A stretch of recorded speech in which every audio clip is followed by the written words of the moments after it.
আব্বা করতেছেন কি? আব্বা কালেমা পড়েন। বাপ, কোন সুসন্তান তো বাবার জন্য এমনই দরদি হয়, কিন্তু আল্লাহ বলছে না, দেব না। এত আহাজারি, এত অনুনয় বিনয়, আল্লাহ বলছে না ইব্রাহিম দেব না, হেদায়েত দিছে না। এই জন্য আব্বা তুমি বুঝো নাই, তোমার মালিক আমারে দয়া করে মুসলমানদের ঘরে জন্ম দিছে, তুমি বুঝো নাই, বিষয়টা আন্দাজ করতে পারো নাই, তোমরা ভাবতেও পারো নাই বাবা কি নিয়ামত মালিক দিছিল নিজের থেকে, তুমি ফিরাই দিলে। নামাজবিহীন মানুষ মোমেন থাকে না, কসম খোদার। এখানে অনেক আলেম আছে, তুমি জিজ্ঞেস করো। আল্লাহর নবী সাল্লাল্লাহু আলাইহি ওয়াসাল্লাম বলেছেন, মান তারাকা সালাতাম মুতাআম্মিদান ফাকাদ কাফারা, যে ইচ্ছে করে নামাজ ছেড়ে দিল সে কাফের হলো। ফাকাদ কাফারা। আল্লাহর নবী বলেছেন, ফারকু মা বাইনানা ওয়া বাইনাল কুফরি আস-সালাহ, ঈমানদার আর কাফেরের পার্থক্য নামাজ। আগাগাড়া না, আগাগাড়া সুন্নত, আগাগাড়া কোনো মুসলমানই না, এটা একটা আমল শরীয়তে, ইসলামের একটি আমল। খতনা করা, খতনা বাচ্চা ছেলের কি করা, খতনা করা, এটা তো একটা পৃথক আমল। ইসলামের অগণিত আমল আছে, একটা বাচ্চার শুধু খতনা করাই আমল না, একটা বাচ্চার সুন্দর নাম রাখা এটা একটা আমল। একটা বাচ্চাকে কোনো মুরব্বী আল্লাহওয়ালা বুজুর্গ নেককার বান্দা দিয়া, আল্লাহর কোনো প্রিয় বান্দা দিয়ে একটু মধু খেজুর চাবাইয়া তার মুখে দেওয়া, এটা একটা আমল। একটা বাচ্চাকে 7 দিনের দিন আকিকা করানো, ছেলে হলে 2টা বকরি, মেয়ে হলে 1টা বকরি দিয়ে জবাই করে মেহমানদারি করানো, এটা একটা আমল। একটা বাচ্চাকে 7 দিনের দিন তার মাথার চুল কাইটা ওই চুলটুকু ওজন করে ওই পরিমাণ রূপা আল্লাহর রাস্তায় সাদাকা করা, এটা একটা আমল, এটা একটা আমল। একটা বাচ্চাকে 7 বছরের পূর্বে নামাজ চিনানো, আল্লাহ চিনানো, এটা একটা আমল, নবীজি বলেছেন। একটা বাচ্চাকে 10 বছরের ভিতরে পূর্ণ নামাজি করা, এটা একটা আমল। একটা বাচ্চাকে খতনা করা ছেলেকে, এটা একটা আমল। তো এতে বুঝি 10 বছর বয়সে যেদিন খতনা করাইছে হেতে মুসলমান হয়েছে, তো এর আগে হিন্দু আছিল, তো হিন্দু হইলে হেতে মসজিদে নিলেন কেন? কথা বলে না কেন? এর আগে তো তাহলে অন্য কি মুসলমান হয়েছে, আগে কি আছিল? মুসলমানই করাইছে, মানে মুসলমানই আবার করায় কেমনে? মুসলমান করে কেমনে আবার? মুসলমান তো হয় না, এটা তো একটা পরিচয় না। এই জন্য কোন ব্যক্তি ইমানদার না বেঈমান, এটা পার্থক্যের চিহ্ন হলো আল্লাহর নবী বলছে, বেটা নামাজ as-salat। অতএব আব্বা হিসাব মেলাও, হিসাব লাগাও। জানি না, আমরা জানি না, আমরা বুঝি নাই, আল্লাহ আমাদের কি ইমানের কি দৌলত দিয়েছে। আহা, যে পায় নাই তার জন্য নবী চাইয়াও পায় নাই। মানে আমার মূল বক্তব্য বলেই কথাটা বোঝানো। আরেকটা উদাহরণ, 950 বছরের একজন নবী, 950 বছর যিনি মানুষকে আল্লাহর দিকে ডাকছে। ওরে বাবা, 950 বছর খামখেয়ালি কথা। আমার ওয়াজের বয়স আল্লাহর দয়া এই কম বেশি মালিকের কথা বলার সময়টা 21 বছর। আজ আমার আর শরীর চলে না, আমার এই কোমরে 24 ঘন্টা ব্যথা। আমি ছোট লেখা, চোখে কম দেখি, গলায় সারাদিন ব্যথা, শরীরে খুব ক্লান্তি লাগে। যখনই সুযোগ পাই 20 মিনিটও শুয়ে থাকি, গাড়ির মধ্যে কাইট হয়ে থাকি, চুপ করে থাকি। সকালবেলা ঘুমাইলে বাসায় 2-3 জন লাগে উঠাইতে ডাক, মানে এতটা ক্লান্তি। আজ 21 বছরে কোমরেও ব্যথা, চোখেও ব্যথা, গলায়ও ব্যথা। যিনি 950 বছর একটানা দিন রাত, কোরআনে স্পষ্ট আছে, লাইলা ওয়া নাহারা, দিবা রাত্রি নূহ আলাইহিস সালাম 950 বছর মানুষকে আল্লাহর দিকে ডাকছে। এই মানুষটা কি পরিমাণ কষ্ট করছে বলো না ভাই? 950 বছর বুঝো, আমাকে কয়জনের হায়াত একত্র করলে 950? তো 950 বছর যিনি মানুষকে জাহান্নাম থেকে বাঁচাইতে চাইছে, আল্লাহর দিকে ডাকছে, সেই 950 বছরের পরে যেদিন তুফান শুরু হয়েছে, সেদিন শেষবারের মতো নূহ আলাইহিস সালাম যেন হাত তুলে বলছে, আল্লাহ আর কোনোদিন আমি চাইব না রে মালিক, গত 950 বছর আমি মানুষকে জাহান্নাম থেকে বাঁচাইতে চাইছি, আপনার দিকে ডাকছি মালিক, আজ শেষ, আমার আজ শেষ, আজ তুফান দিয়ে আমি জানি সব শেষ হয়ে যাবে, 950 বছর আপনার কথা বলেছি মাওলা, শেষবারের মতো আমি শেষবার হাত তুললাম, আপনি আমার ছেলেটারে মাফ করে দেন। আমার ছেলে কেনানকে ওই পানিতে ডুবে যাইতেছে মাওলা, আপনি দেখেন না ওরে কিছু করা যায়। 950 বছরের ক্লান্ত নবী, পরিশ্রান্ত নবী, 950 বছরের মেহনত করা নবী, আল্লাহ বুঝে না? হাত নামা, কি বুঝছেন? হাত নামান, হাত নামান, মাফ করব না, ঈমান দেব না। وحال بينهما الموج فكان من المغرقين। আল্লাহ বলে প্রচন্ড একটা ঢেউ আইসা নূহ নবীর ছেলে কেনানকে ধাক্কা মারলো, সাথে সাথে ছেলেটা পানিতে ডুবে গেল। আর শাজিমের মালিক আল্লাহ বলেন, 9.5 লক্ষ বছরও যদি মেহনত করে থাকেন বন্ধু নবী, আমি যদি ফয়সালা নেই, হেদায়েত দেব না, তাইলে 9.5 লক্ষ বছর ডাকলেও আমি হেদায়েত দেব না। এই কথা শেষ।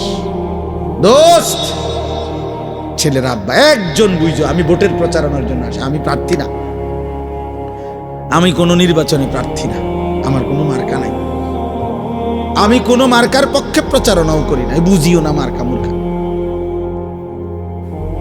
আমি এক কথা, আমার কদর করো আব্বা, ঈমান কত বড় নিয়ামত আজকে আল্লাহ তোমাদেরকে, আমাদেরকে, বাবা আপনাদেরকে মুসলমান দিছে, বানাইছে রে আব্বা। বিড়ি খাইতে খাইতে মুসলিম পরিচয়টা শেষ করে দিয়েন, সুদ খাইতে খাইতে মুসলিম পরিচয়টা শেষ করে দিয়েন, কিস্তি নিতে নিতে মুসলমানের পরিচয় শেষ করে দিয়েন না। যুবক, তুই উলঙ্গ ছবি দেখতে দেখতে রাত শেষ করিস না আব্বা। আমি যদি আর কোনোদিন বলতে না পারি, আজই বলে দাও।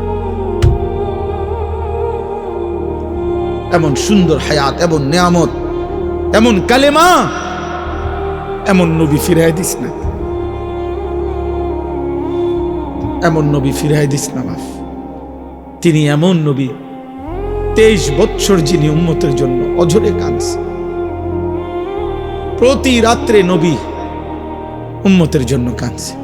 আম্মা জান আয়েশা রাদিয়াল্লাহু তাআলা আনহা নবীর বিবি বলছে, কত রাত এমন গেছে আমি দেখছি আমার নবী কাঁদতেছে সারা রাত দাঁড়ায় দাঁড়ায় উম্মতের জন্য। হযরত আয়েশা নবীজির স্ত্রী বলেন, হাত্তা তাওয়াররামা, আমি শত শতবার দেখছি নবীজির 2টা পা মুবারক ফুলে ফুলে গেছে। এমন নবীরে ফিরাই দিও। তুমি কি শোনো নাই তিনি তায়েফে রক্ত ঝরিয়েছেন? তুমি শোনো নাই তিনি পেটে ক্ষুধার কষ্টে পাথর বাঁধছেন? তুমি শোনো নাই তিনি উহুদের দান দান শহীদ করা, খুন ঝরাইছেন? এই সব কিছুর বিনিময় বিরানি, নবীর ভালোবাসার বদলা, নবীর এই জীবনের কোরবানি, এটা ইনসাফ। এই বিরানির ফুটলা, এই 2-4 ডেক খিচুড়ি, 2টা জিলাফি, হ্যাঁ, মাঝে মধ্যে বছরে কখনো একটু স্লোগান, খালাস, এই 23 বছরের বদলা। এই জন্য আমি আব্বা সুন্নি ওয়াহাবি বুঝি না, আমি বুঝি তোমার হিসাব তুমি মিলাইয়া নিও, বুঝো নাই? তোমার হিসাব তুমি মিলাইয়া নিও। হাসরের মাঠ অনেক বড়, দরকার হলে তুমি যেন দিয়ে দাঁড়াইবা, আমি হেন দাঁড়াইতাম না, আমি আরেকখান দিয়ে দাঁড়াবো, তুমিও আমার লগে দাঁড়াইও না, সারব, মাঠ বড় আছে, অনেক বড় মাঠ, হাসরের মাঠ। তোমার লগে আমি দাঁড়াইতে হইব না, আমার লগেও তুমি দাঁড়াইতে হইব। যে তুমি হিসাব মিলাইও। আপনারা মিলাবেন বললাম, আপনি মিলাই নিন, আপনি নিজে মিলাইয়া নিবেন আল্লাহ নবী সাল্লাল্লাহু আলাইহি সাল্লামের একটা একটা সুন্নাত আমি নিলাম কিনা, আমি নিলাম কিনা। সুদ খান কোন নবীকে ভালোবেসে, কিস্তি নেন কোন নবীকে ভালোবেসে? এই মুসলমান, বিড়িখোর মুসলমান, 60 বছরের বুড়া মিয়া এখনো বিড়ি খান যারা, আপনি কোন নবীরে ভালোবাসা বিড়ি খান? 60 বছরের বুড়া চাচা এখনো চা দোকানে বসে বসে নর্তকী দেখেন, আপনি কোন নবীরে ভালোবাসেন? কদ্দুর খারাইয়া কইলে ভালো ছিল। দাঁড়ান সাহেব, আব্বা কদ্দুর শুনতাম চাইছিলাম, আপনি কোন নবীর আসে কদ্দুর কথাটা একটু বুঝাইয়া কইলে ভালো হইতো, আমি বুঝলাম। আমরা তো নবীর দুশ্মন, আপনি তো নবীর আশেক, তো আপনি কথাটা একটু ক্লিয়ার করেন। হ্যাঁ, আপনি করে বুঝাই দিছে ওতে নবীর দুশ্মন। কি লেগা? কেন? 5 ওয়াক্ত নামাজ পড়ে যিনি পড়ে তিনি নবীর দুশ্মন, জীবনভর যিনি দাড়ি রাখে তিনি নবীর দুশ্মন, প্রতিদিন যিনি মেসওয়াক করে তিনি নবীর দুশ্মন, দস্তরখান বিছায় যিনি খানা খায় তিনি নবীর দুশ্মন, হালাল হারাম পয়সা চলে যিনি তিনি নবীর দুশ্মন, যার স্ত্রী মেয়ে বেপর্দা পুশিদা করে উনি নবীর দুশ্মন। আল্লাহর কোরআন সহি শুদ্ধ তেলাওয়াত করতে পারে যাদের জবান দিয়ে, এখনো তো সাফ কথা বেটা, সারা বাংলাদেশ না সারা পৃথিবী চ্যালেঞ্জ বেটা। এখনো মনে রাখবেন, কওমি মাদ্রাসার সন্তান, কওমি মাদ্রাসার উলামায়ে কেরাম সারা পৃথিবীতে যেই পরিমাণ আল্লাহর কোরআন বিশুদ্ধ করতে পারে, অন্য কোন দলভুক্তরা ওই পরিমাণ আল্লাহর কোরআন সহি শুদ্ধ করতে পারে না। আমি বলে গেলাম চ্যালেঞ্জ করে, হিম্মত থাকলে আমার ডাইকো কোন দিন প্রমাণ করার জন্য। আমি উডি তো আর আমি চিনি না এমন না, এটা তো আমি সবটাই চিনি। উডি কি তার জাজিয়ারা কি তার লেশিয়ারা কি তো আমি চিনি, আজ অনেক দিন আগ থেকে আসছে। সাবধান মুসলমান, প্রতারিত না হই। রাসূলুল্লাহ সাল্লাল্লাহু আলাইহি ওয়াসাল্লামের একটা একটা আমল, আপনি আপনার জায়গা আপনার পীরের মুরিদ আপনি থাকেন, এত মানুষের একজনে মুরিদ বানাইলে হইতো না। আমি যদি বলি যে 10 লক্ষ মানুষ আমার মুরিদ হোক, আর 10 লক্ষ মানুষ যদি আমারে বলে যে আমি মাসে একদিন হুজুর আমার অবস্থা মানে আমার হালাত আমি আপনারা শুনামো, আপনার শুনতে হইব মাসে একদিন, তাহলে 10 লাখ মানুষের সিরিয়াল দিলে কথা বল কে মিলে বইটা? হ্যাঁ, আমি তো ফাগল হইয়া ফোনতে মতো আটন লাগবো। কথা বুঝেন নাই আপনার? আমার কান্দে যদি 10 লাখ মানুষের দায়িত্ব দিয়ে দেয় যে এগো ইমান ইসলাম পাক না পাক হালাল হারাম জায়েজ না জায়েজ যা বুঝারও দরকার জিঙ্গা হে আপনি রেডি করবেন, তো আমি মতে হতে আটন লাগবো আর ভাই জন লাগবে না। আল্লাহ তাআলা বলেন এই জন্য আমি আল্লাহ আমার জমিনে আমি আমার দিন বুঝাবার জন্য আলেম ইমাম ফুকাহা আইম্মা আউলিয়া আমি অগণিত আমার জমিন আমি ছড়ায় দিছি, গলিতে গলিতে মসজিদ, গলিতে গলিতে মাদ্রাসা। আমার বান্দা আখেরাত বুঝে নাও, যার কাছে প্রত্যেকে আখেরাত বুঝো, আল্লাহ মিলায় নাও, আখেরাত মিলায় নাও, রসুলকে মিলায় নাও, আল্লাহর হুকুম মিলায় নাও। এই কথাটাই আমি পড়ছি। আল্লাহ তাআলা বলেন ইন্নাল্লাযীনা আমানু ওয়া আমিলুস সালিহাত, আল্লাহ বলে নিশ্চয়ই যারা পূর্ণ ঈমানদার হয়েছে, সমস্ত নেক আমল করেছে সুন্নাত মোতাবেক। আমল নেক আমল হয় সুন্নত মোতাবেক হইলে, এটা সব কিতাবে আছে। কোন আমল নেক আমল হয় তখন, কর্ম নেক সৎকর্ম হয় তখন যখন রাসূলুল্লাহ সাল্লাল্লাহু আলাইহি সাল্লামের সুন্নাত মোতাবেক। কথা বুঝছেন নি? আমনে যারা যারা আপনারা অশুদ্ধ নামাজ পড়েন, আমনগটা আপনার নেক আমল হয় না। যাদের তাব্বাতিয়াদা কুল হু আল্লাহ অশুদ্ধ, যাদের আত্তাহিয়াতু অশুদ্ধ, যাদের দুরূদ শরীফ অশুদ্ধ, যাদের দোয়ায়ে মাসুরা অশুদ্ধ, যাদের দোয়ায়ে কুনুত অশুদ্ধ, এটা কোনো নেক আমল না। কারণ নবীজি সাল্লাল্লাহু আলাইহি সাল্লাম অশুদ্ধ পড়েন নাই, অশুদ্ধের অনুমতিও দেন নাই, অশুদ্ধের সমর্থনও করেন নাই, অশুদ্ধের জন্য মৌন সমর্থনও দেন নাই।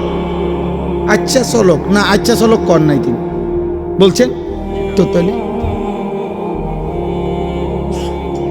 তাইলে বলেন, এই জন্য আখেরাত পরিষ্কার করে বুঝা নিবেন, সংবং বুঝা বুঝছেন। এটি কোনো আখেরাত হাসরের মাঠ বুটমুড়ি দোয়ান না, চা দোয়ান না, বন দিয়ে চা দিয়ে ভিজাই খাওয়ান না। আখেরাত ফুটবল খেলার মাঠ না, হাসরের মাঠ। ১.৫ লক্ষ নবী যে মাঠের ভয়ে কেঁদেছেন, ওই মাঠের নাম হাসরের মাঠ। সমস্ত আউলিয়া আম্বিয়া, সমস্ত সাহাবা সিদ্দিকিন, উলামা ফুকাহা আউলিয়া বুজুর্গ রাতের পর রাত তাহাজ্জুদের সেজদা দিয়ে সেজদায় পড়ে যারা কাঁদছেন, ওই আখেরাতের ভয়ে, ওইটারে কয় আখেরাত। আখেরাত যদি মামুলি হইতো তাহলে 5 ওয়াক্ত নামাজ পড়ার পরেও আউলিয়ারা কাঁদলো কেন? ওরা তো নামাজ পড়ছে, ওরা কাঁদে কিন্তু। কথা বোঝেন নাই? আল্লাহর প্রিয় বান্দারা তাহলে কাঁদে কেন? বেটা কাঁদবে কি লেগে? বেটা তো নামাজ পড়েই। কাঁদবো তো যে পড়ে না হইতে না, না না, ওনারা বুঝে এই সব কিছুর পরেও আখেরাত বড় ভয়ানক। ওয়াকুলুবুহুম ওয়াজিলাতুন আন্নাহুম ইলা রাব্বিহিম রাজিউন। এজন্য আল্লাহ বলেন, ইন্নাল্লাযীনা আমানু ওয়া আমিলুস সালিহাত। আল্লাহ বলে যারা পূর্ণ ঈমানদার হয়েছে, সমস্ত আমল নবীজির সুন্নাত মোতাবেক নেক আমল করেছে, ইয়াহদিহিম রাব্বুহুম বিঈমানিহিম। সুবহানাল্লাহ, মজার কথা এটা। আল্লাহ বলে, আমি আল্লাহ নিজে আমার ঈমান আমলওয়ালা বান্দাকে নেয়ামতে ভরা ঝর্ণা ধারা বেষ্টিত জান্নাতে আমি আল্লাহ নিজ হাতে পৌঁছাই দিয়ে আসবো। ইয়াহদিহিম রাব্বুহুম বিঈমানিহিম। আল্লাহ বলে, তোর একটা একটা সেজদার বিনিময়ে বান্দা, আমি আল্লাহকে ডাকার বিনিময়ে, আমার গোলামির বিনিময়ে, আমার বন্দিগির বিনিময়ে ঈমানের হেফাজত করেছিলি, সেজদার হেফাজত করেছিলি। বান্দা গুনায় ভরা এই দুনিয়ার মাঝখানে থেকেও তুমি বান্দা বড় কষ্ট করে নামাজ পড়ছো, বড় কষ্ট করে তুমি আমি আল্লাহকে মনে রেখেছো, আমার মদিনার বন্ধুর চোখের পানির সম্মান করেছো বান্দা। আজকে বান্দা মনে রাখো, জান্নাতের নেয়ামতে ঝর্ণা দ্বারা বেষ্টিত জান্নাতে আমি আল্লাহ তোমাকে পৌঁছিয়ে দিয়ে আসবো। ইয়াহদিহিম রাব্বুহুম বিঈমানিহিম। রব নিজে পথ দেখায় দিবেন, বান্দা এদিকে জান্নাত, চলো যাও, আগাও, আমার ফেরেশতারা তোমার জন্য ওয়েট করছে। দাওয়াহুম ফিহা সুবহানাকাল্লাহুম্মা ওয়া তাহিয়্যাতুহুম ফিহা সালাম। আল্লাহ বলে, আমার বান্দা যখন জান্নাতে ঢুকবে, জান্নাতের যেদিকেই তাকাবে বান্দা জান্নাতের নাজ ও নিয়ামত দেখবে। আর আমার বান্দা তার জবান দিয়ে বারবার বলবে সুবহানাকাল্লাহুম্মা, আল্লাহ আপনার পবিত্রতা বর্ণনা করছি, আপনি আমাকে জান্নাত দিয়েছেন, আপনি মহান, আপনি সুমহান, আপনি সুমহান। ওয়া তাহিয়্যাতুহুম ফিহা সালাম। আর জান্নাতি একজন আরেকজনকে দেখা হলেই আল্লাহ বলে প্রত্যেককে বলবে সালাম সালাম, আসসালামু আলাইকুম ওয়া রাহমাতুল্লাহ। মানে ইনিও বলবে ওনারে দোস্ত আর কোনো চিন্তা নাই, সেও বলবে দোস্ত আর কোনো চিন্তা নাই, সুখের আর কোনো শেষ নাই, দুঃখের আর কোনো সম্ভাবনা নাই, তোরও না আমারও না। চল বন্ধু মজা ভোগ কর। লাহুম মা ইয়াশাউনা ফিহা ওয়া লাদাইনা মাজিদ। আল্লাহ বলে, বান্দা জান্নাতি তুমি যা চাইবে তা তো দেবই। আমি আল্লাহ নিজের থেকে তোমার চাওয়া শেষ হলে আমি আল্লাহ নিজের থেকে আরো কোটি কোটি নিয়ামত দিতেই থাকবো। তুমি চাইবা কয়টা, চিনোই কয়টা, তুমি জানোই কয়টা। তুমি ফল চাইবা কয়টা, তুমি জানো কয়টা। তুমি জান্নাতের নিয়ামত চাইবা কেমনে, তুমি বুঝো কি? তুমি জানোই কয়টা ফলের নাম, কয়টা ফুলের নাম। তুমি কয়টা ডিজাইন জানো, কয়টা সুন্দর চিনো। আমি তো আল্লাহ কোটি কোটি রেখেছি। ইজা রাআইতা সাম্মা রাআইতা নাঈমান ওয়া মুলকান কাবীরা। আল্লাহ বলে আমার বান্দা জান্নাত দেখবে, আবার দেখবে, আবার দেখবে, আবার দেখবে, ঘুরে ঘুরে জান্নাত দেখবে। আর চারিদিকে দেখে বান্দা বুঝবে আল্লাহ তাকে নেয়ামতে ভরা মুলকে কাবীর একটা বিশাল বড় সাম্রাজ্য দিয়ে দিয়েছে। আমাদের হযরত মাওলানা নজরুল ইসলাম কাসিমি সাহেব দামাত বারাকাতুহুল আলিয়া, উনি একটা সুন্দর কথা বলছিল কয়েকদিন আগে। উনি বলছিল, শহীদ শরীফ ওসমান হাদি, তুই চেয়েছিলি একটা আসন, অল্প কিছু জায়গা। আল্লাহ তাআলা বলছে, না ওসমান, তোর ঈমান আর তোর সেজদা, তুই আমার বান্দা ফজরের নামাজ পড়তি, 5 ওয়াক্ত নামাজ পড়তি, তুই দেশপ্রেমের কথা বলতি, ওসমান আমি তোকে মুলকে কাবীর জান্নাতের বিশাল সাম্রাজ্য দিয়ে দিলাম। তোর রক্তে শাহাদাতের খুন দিয়ে দিল। যা, এক আসনে আর কি কয়জন মানুষ চিনি, আমি জান্নাত দিয়ে দিই। এজন্য হাসরের ময়দানে ওই গুলিকারী আর ওই দোসররা, ওরা দেখবে হাসরের মাঠে সে বাদশাহ, আল্লাহ তাকে মাফ করে দেন। وآخر دعواهم أن الحمد لله رب العالمين। আল্লাহ বলে আমার জান্নাতি বান্দা 24 ঘন্টা জান্নাতের নিয়ামত ভোগ করবে, আর প্রত্যেকবার নিয়ামত প্রতিটা ভোগ করেই প্রতিবার জান্নাতি বান্দার শেষ কথা হবে আলহামদুলিল্লাহি রাব্বিল আলামিন। আল্লাহ আপনার প্রশংসা, আপনার প্রশংসা, আপনি জগৎ সমূহের মালিক, আপনি আমারে এত সুখ, এত আনন্দ, এত নাজ, এত নিয়ামত দিয়েছেন। সুবহানাল্লাহ, সুবহানাল্লাহ। আল্লাহ আমাদের প্রত্যেককে ঈমান আমলের জীবন দান